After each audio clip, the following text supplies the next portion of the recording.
Hey guys, welcome back to the Matrix Man Info, and today we're going to talk a bit on the religious hard talk, and it is hell, and why hell is not real. And a lot of times, so yes, you might get your information or our information from our religious background and what we have been taught. And over the years, yes, we might, come to believe that hell is a real place, given the fact that it have been mentioned some of the times, and even heaven sometimes in many different opinions. And even though you go back into the scriptures of the Bible, whether it be Old Testament or the New Testament, seldomly you might even discover that word, hell. Yes, you might find a word like Sheol, which is maybe, or Hades. Sheol as well comes from the Jewish background, where it just means a place for the dead bodies and stuff like that, or a grave. We all know that Hades itself is a name of someone, and the name is that was the brother of Zeus. That was the god of the underworld. Hence, that's why whenever you see the word Hades, you see it in a capital H, not like it's a lowercase h, as you see in Sheol.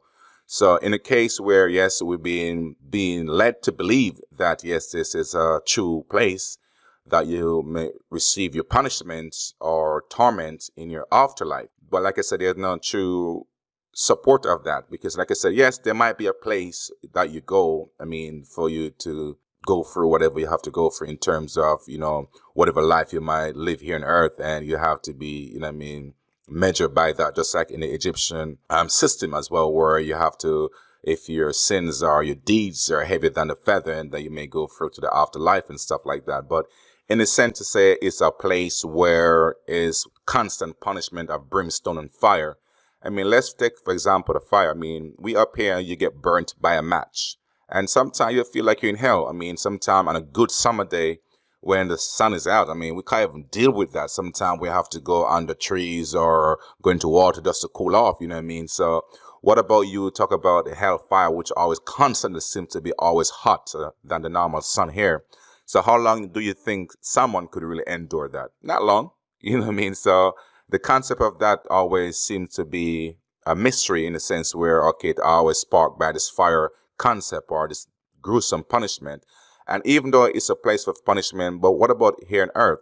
Here on earth, we do also have a place that punishes you when you do your crime, such as you go to prison. So if you was to do any kind of crime, the prison is there for you to do your time, where you do your own punishment and stuff like that. And let's say, for example, you do your punishment. Let's say you do a crime and you go to prison for maybe a number of years. Then after you might pass away, if you don't ask for God for his forgiveness, Jesus or whoever you want to ask, then you're going to go again for another decades of burning fire in hell again. So it's a constant, like I said, repetitiveness of what we think is here, because we already have, like I said, a system that punishes you, and then you're going to go to another level of punishment again, all over again. So when would you literally get forgiveness? So we realize that it's like a big time loop, that everything's looped, to be honest with you.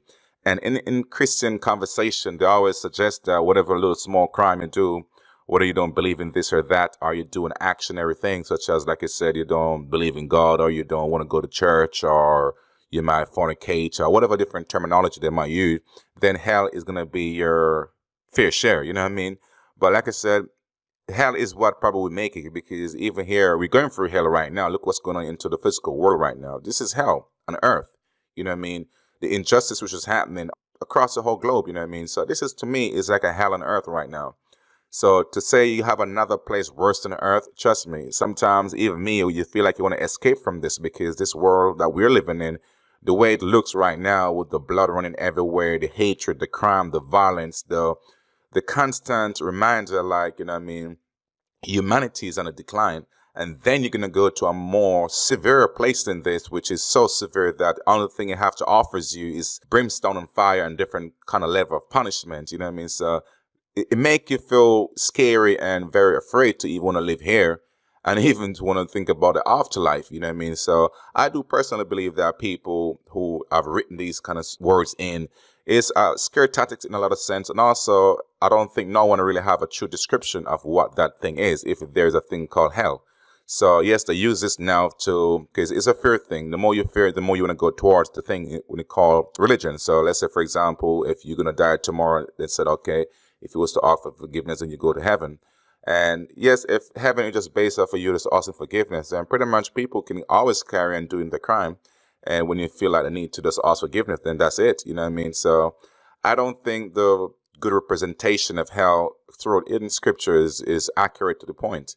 Because like I said, if you remove the term Hades and Sheol, which was the words before, it, you know what I mean, been updated to the word hell, you realize that Hades, like I said, is the underground god of the underworld, you know what I mean, and his brother, obviously, Zeus, who I guess put him there for some times, and I mean, like I said, the word before for in the Jewish custom was Sheol. So we all see the words that have been interchanged, and like I said, then we have heaven, which got its own thing called paradise or the limbo or purgatory, and different names that be given.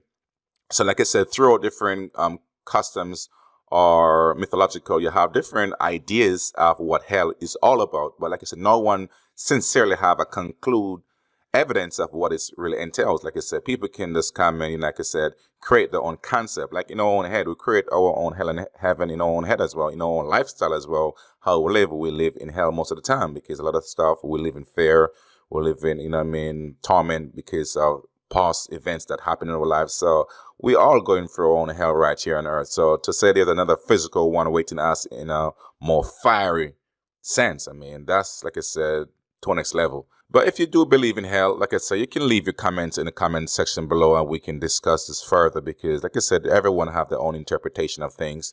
So like I said, this channel is all about you thinking outside of the box, not you just box yourself in and just accept everything, but it's for you to challenge yourself, question things, research and things, and see what you discover. So like I said, please leave a comment on this video. Please like and share and subscribe to my channel, the Matrix Man Info, and have a blessed day. Peace.